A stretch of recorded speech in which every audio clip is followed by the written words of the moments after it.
Good afternoon, everyone.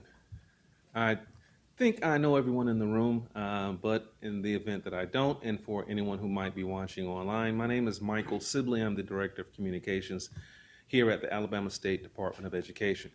We greatly appreciate your attendance. We understand that this was pretty impromptu, so we thank you guys for coming out. Dr. Mackey has some information that he wants to share. Before he comes up, I just want to let everyone know that uh, after Dr. Mackey's remarks, there will be a small period of time that will open up for questions on the other side of that.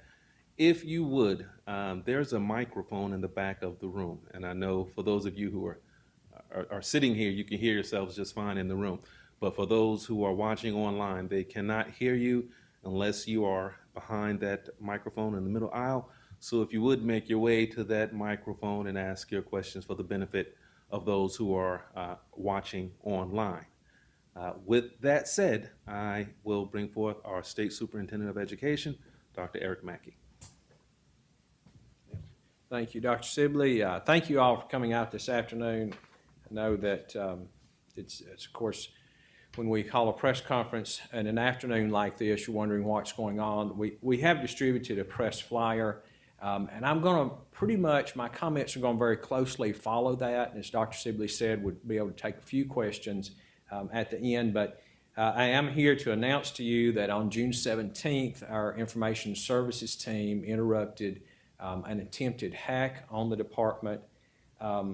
They did interrupt and stop the hack, and the hackers were not able to fully access our system or to lock us out of our system. However, before our information services professionals were able to interrupt and stop the hack, some data were breached, we believe. We began immediately working with the Alabama Attorney General's office, the Alabama Office of Information Technology, both of whom we appreciate. I want to express how much we appreciate their stepping in immediately to support us and to help us. We also brought in federal and state law enforcement and an independent contractor that I won't be able to name, but one that's known for its prowess in anti-hacking technologies. And we began immediately to mitigate the circumstances. This is an ongoing criminal investigation, and therefore there's limited things that we can say and limited information that we can give out at this time. We'll be able to say, though, all services have been restored. Additional cybersecurity protocols have been deployed. I cannot get into the details of what those are, obviously, because of the nature of it being an ongoing investigation, and also because we don't want to give out public information on what kinds of technology protocols are in place. I would also like to say that like others that have been hit, other public schools have been hit, agencies, hospitals, businesses, and this has become, unfortunately, almost commonplace across our country, where these criminal syndicates, foreign criminal syndicates, attack American institutions like they attacked ours. And while this is disheartening and disappointing, we are not going to negotiate with foreign actors or extortionists, and we've made that very clear. The FBI has made it clear that they never recommend negotiating with these foreign extortionists, and we will not be doing that.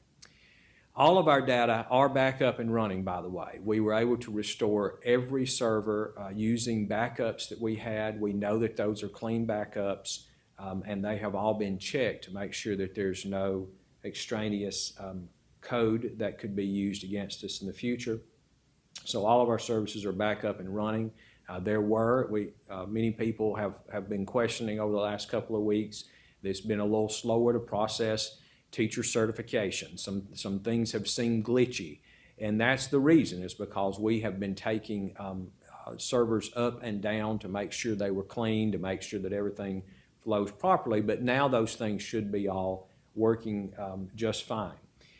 We will just as I'm talking, deployed a special website, a landing page that is just for this data breach. You can find that at alabamaachieves.org/data breach, alabamaachieves.org/data breach.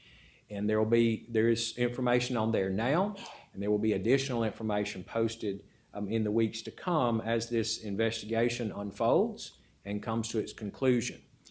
At this time, this is unfortunately something that everybody wants to know, well, what data exactly were breached? We don't know exactly what data were breached, and we can't disclose everything. Well, again, the attack on our system was interrupted and stopped by our IT professionals before the hackers could access everything that they were after. That we know. We are still working with our third-party investigator to do the diagnostics on exactly what data were breached. And as we know more information, we'll be working with the Alabama Attorney General in his office to make sure we fully comply with all the data laws that are out there. There will be more information to come. Again, it'll all be posted on that website. There's also a dedicated email address, and that's databreach@alsde.edu, databreach@alsde.edu.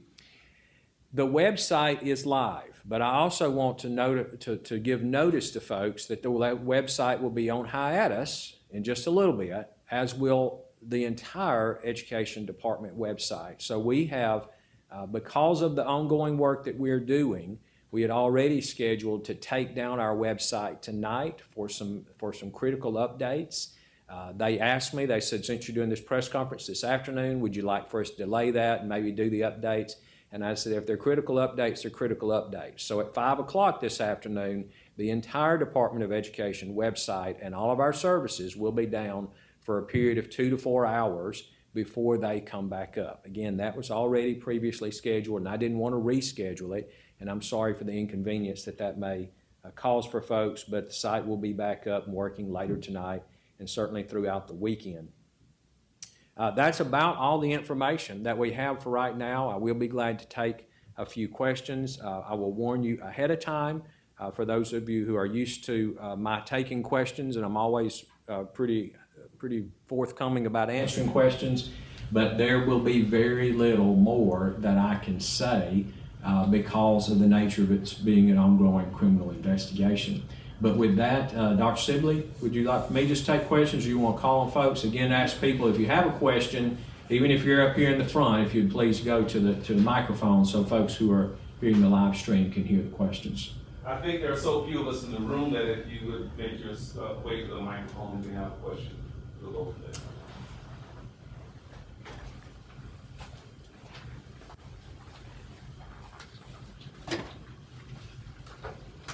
And all I would ask you to identify who you're with before we, thank you. Hey, Dr. Mackey, it's Rebecca Griesbach with AL.com.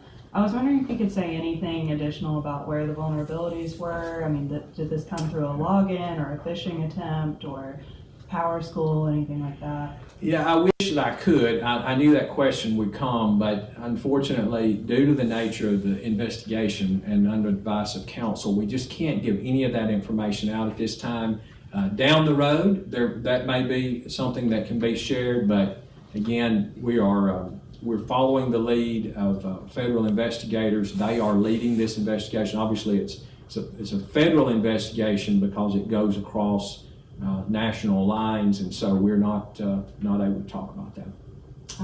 And one more question: do you know what the foreign entities are? Are they coming from a certain place? It's a great question, and I wish I could answer it, but right now, no, I'm not aware. I shouldn't say I'm not aware. I'm not able to answer that. Okay, appreciate it. Thank you. Yes, thanks, Rebecca. Sorry about that. Jenna Stevens with the Alabama Reflector. I know you said you can't really give much more information, but at least in the news release it says student and employee data. Is there any information you can give about who might have been impacted? Sure. So we can't give specific information, but on our servers we do keep backup student data and employee data, and those are State Department employees and local education employees.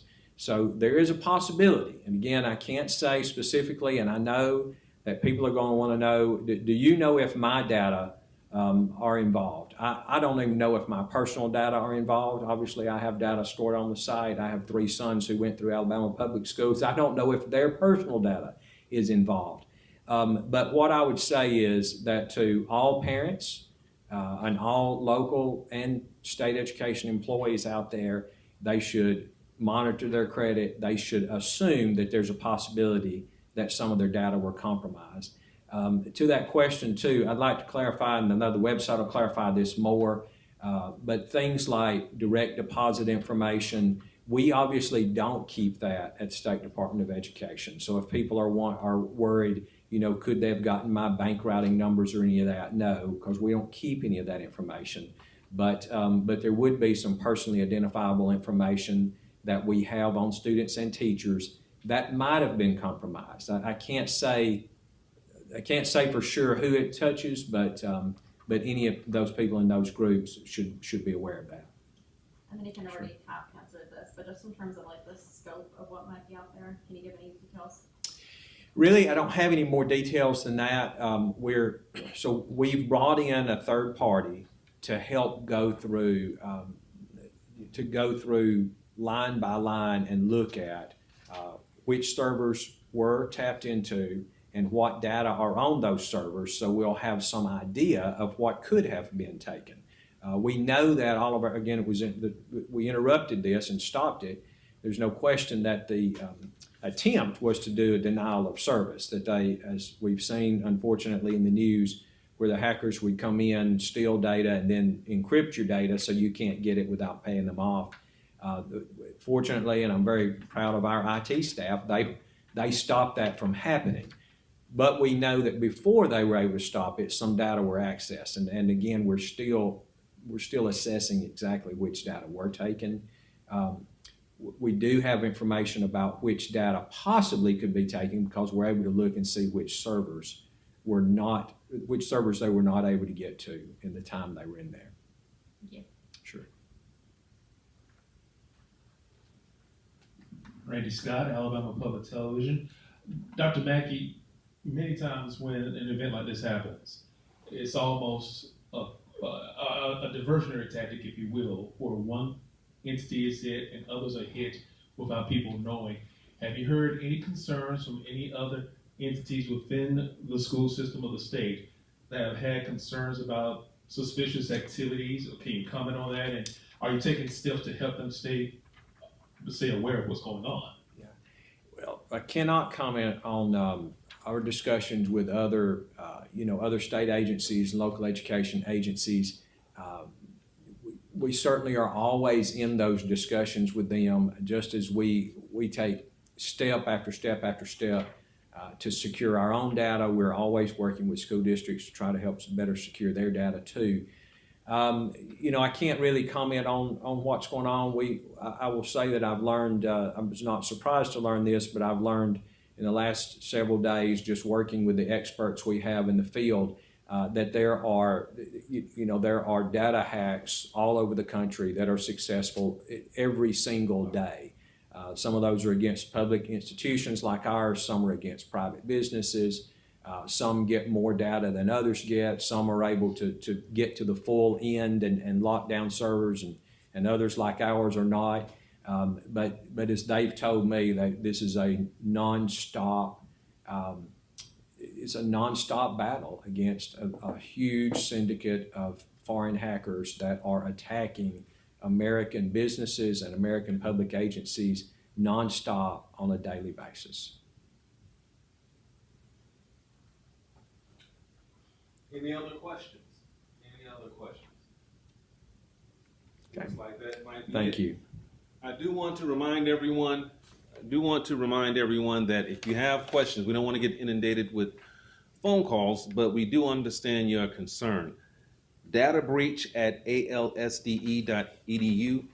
Data breach, one word, data breach at ALSDE.edu is the email address that you can reach out to with your questions and concerns about the ongoing investigation. And in the days and weeks to come, we will be able to provide even more information as it becomes available to us.